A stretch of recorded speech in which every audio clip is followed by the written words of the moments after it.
Growing up in the 90s, I played a lot of shooters like Unreal Tournament, Quake 3, and Halo. In many ways, Ubisoft's Space Junkies feels like a spiritual successor to those games, reborn in VR. The premise is simple. Space Junkies is a shooter that pits 2 against 2 in team deathmatches in space. Paying homage to the classic arena shooters before it, there's an announcer here that keeps tabs of the action.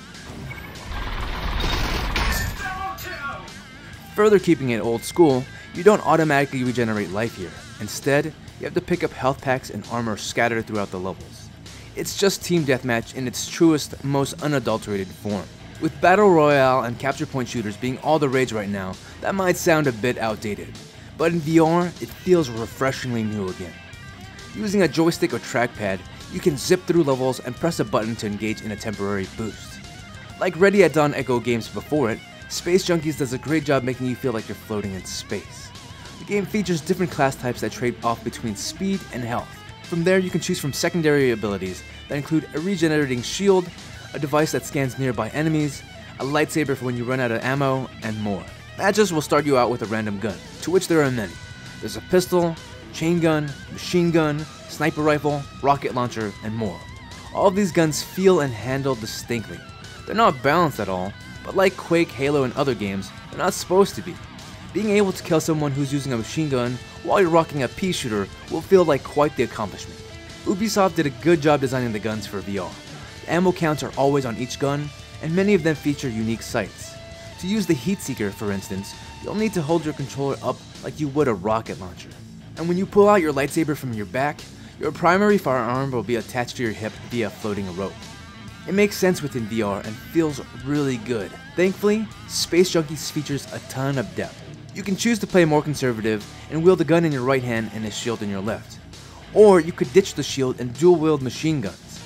Alternatively, you can even choose the fastest class and just zip around with a shield and lightsaber in hopes of getting the drop on your enemy. The weapons, abilities, and classes create opportunities for different playstyles. Playing the beta, there were 4 levels to choose from that range from open space areas to tighter corridor arenas. One of the levels can even hurt you with its closing walls, which adds another sense of tension to the game. Because Space Junkies features a relatively short time to kill, when you're flying around corridors, it can feel really tense, but in a good way. Visually, the game looks great and reminds me a bit of old school Unreal Tournament. Perhaps my favorite visual element is when you respawn into battle. You have to fly through this blue primordial cyberpunk tunnel, which feels like you're being reborn in the digital age. Space Junkies' inverse kinetic system also deserves a special shout out. It allows your virtual head, arms, and limbs to move convincingly about. I would have preferred more serious looking character models a la Halo or Gundam or something, but the more playful football helmet style characters of Space Junkies allows the game not to take itself too seriously, which does make it look a little bit more inviting. I did have some quibbles with the beta, however. Space Junkies uses snap turning, which is fine, but I would have appreciated more snapping granularity. Playing seated, I felt like the turns were a bit too dramatic, and I wish there was an option to tinker around with that. I also wouldn't mind some music to frag people to. Regardless, Space Junkies is shaping up to be a killer VR shooter, perhaps one that you didn't know you needed.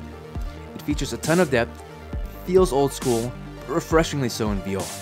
It's definitely one to watch out for when it releases later this year. I want to take this opportunity to thank all my patrons for making this crowdfunded video possible. If you would like to see more awesome VR videos, you can donate to my Patreon via the link in the description, where you'll get early access to videos, exclusive content, and more. Thanks.